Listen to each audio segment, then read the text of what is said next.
عن ابي هريره رضي الله عنه قال قال رسول الله صلى الله عليه وسلم يقول الله تعالى انا عند ظن عبدي بي وانا معه اذا ذكرني فان ذكرني في نفسه ذكرته في نفسي وان ذكرني في ملأ ذكرته في ملأ خير منهم. سیدنا ابو هریرہ رضی اللہ عنہ نے روایت تے کہ رسول اللہ صلی اللہ علیہ وسلم فرمائلی دی دا اللہ پاک ارشاد دے حدیث قدسی دے ز بند سرا اغا معاملہ کوم د کمی چې دے پما گمان ساتی او کل پوری چې دا بند ما یادی نو زد سرایم او زما مدد د سرائی کده ما زړه کې یادی نو زهم دے یوازی یادوم او کده ما پر ڈل کی مجمع کی یادی نو زید دی دنیا د ڈلنا پا غورا او بہتر ڈل کی یادوما چیا د فرشتو جماعت تے او کدا انسان ماتا یو لیش نزدیکی نو زدتا د یو لاس پا اندازه متوجه کی گما او کده د یو لاس په مقدار مثلا ما تزان را نزدیکی نو زه د دو لاسو په اندازه د ته متوجه کیږم او کده ما ته په قدم راځي په مزل زه د ته په منډه ورځم معنا د په لږه توجه لږ عمل د ته ډیر وی اجر ورکو دینه معلومه شو چې ذکر په جمع باندې دا ډیر بهتر عمل دی ځکه الله پاک فرمایي کدا بنده ما په ډله کې یادی جمع کې یادی د دنیا د ډلې او جمع نه غوره جمع چې د فرشتو جماعت ته پاغي کې زه تذکره کوم. مولانا محمد عبدالحی لکھنوی رحمت اللہ علیہ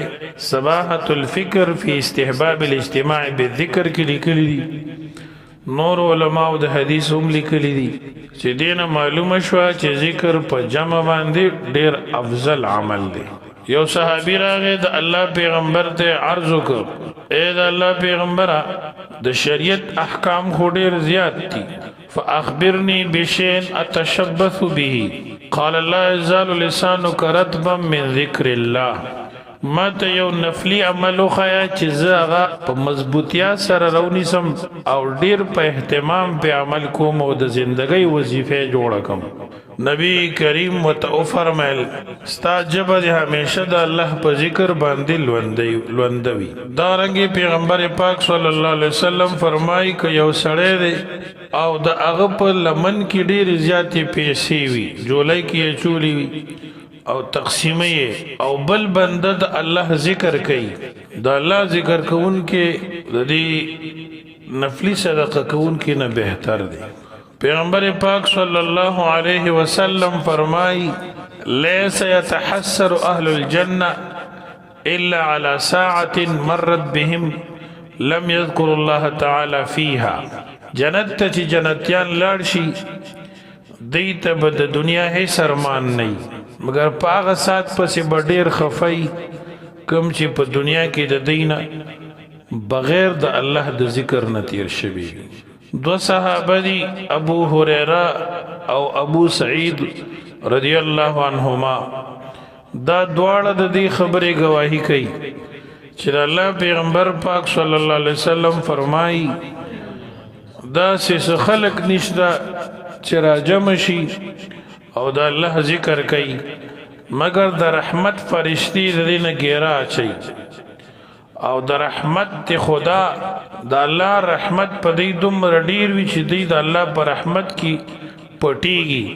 او الله په دې خلکو باندې سکینه نازلای اطمینان او سکون نازلای وذكرهم الله في من عنده او الله په فخر کوي د فرشتو په وړاندې دي خلکو تذکرہ کوي. سبحان الله. مسند احمد کی حدیث تے رسول اللہ صلی اللہ علیہ وسلم فرمائی ما من قوم اجتمعوا يذكرون الله لا يريدون بذلك الا وجهه. دا سه خلق نشته چې راجم شي او د الله ذکر کوي د الله د رضا لپاره د الله یاد کوي قرآن مجید زده کوي درس حدیث کې ناستی د الله نوم او د الله د کتاب تلاوت کوي او د الله یاد کوي د الله ذکر کوي سبحان الله وی الحمدلله وی لا اله الا الله وی درود شریف وی خالص د الله د رضا لپاره راجمع شوي الله یو فرشته راولېږي او دې خلکو ته آواز وکړي قوموا مغفورا لکم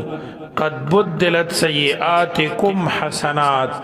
دې ځای نه پاسئ په داسې حال کې چې الله تاسو ته بخښنه کړې ده ستاسو ګناهونه په نیکیو بدل کړي دي احادیثو کې راغلي دي ما من عمل داسې یو نیکی نشته دی چې د انسان د قبر نه نجات ورکوونکې د ذکر په نسبت بل یو عمل وي یعنی د الله ذکر داسې یو عجیب تاثیر لري چې نور نیک کارونه داسې ډېر شته دی چې انسان پې د قبر د عذاب نه بچ کیږي خو په دې ټولو اعمالو کې په ډېره کامله طریقه او اوچته طریقه او ښه طریقه باندې نجات ورکوونکې د عذاب قبر نه انسان ته هغه د الله ذکر دی د الله ذکر دی الله پاک موږ او تاسو ته نصیب کړي رب العالمین جل جلاله دې موږ او تاسو د نفس او شیطان او غلط ماحول د شر نه وساتي ځکه چې دا انسان سره مختلف قسمه فتنې او تقاضي وي کله چې یو سړی غلط ځای کې غلط ماحول کې کینی نو بیا د دې زهر د ته نه معلومیږي او د ډیر خیر نه محرومه کیږي تاسو ګورئ دا اوبه چې دي دریاب دا انسان ډوبئ خو مۍ ته د دې د زهرو او د دې د ضرر پته نه لګي پکې پیدا شوی دی پکې لویږي دغه شانتي نور شی نه داسې دي چې هغه په دې ماحول کې په معاشره کې داسې چې انسان د الله نه لري کوي د قبر د تیاری نه لري کوي او موږ تاسو پکې وربوخ یو د دې لپاره انسان ته نیک ماحول منتخب کول پکار دي او سو وخت د دې ټول ارسنه یکسو کېدل پکار دي او د الله بندگی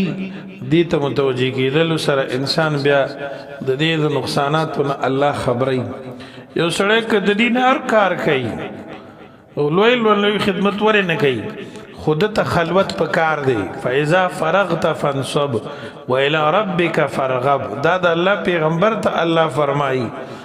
امام رازی د دې داسې مطلب بیانوي رحمه الله او نور مفسرین اے زما پیغمبر کله چې ته د جهاد او تبلیغ او د خلقو د اصلاح د خلق نه فارغ شي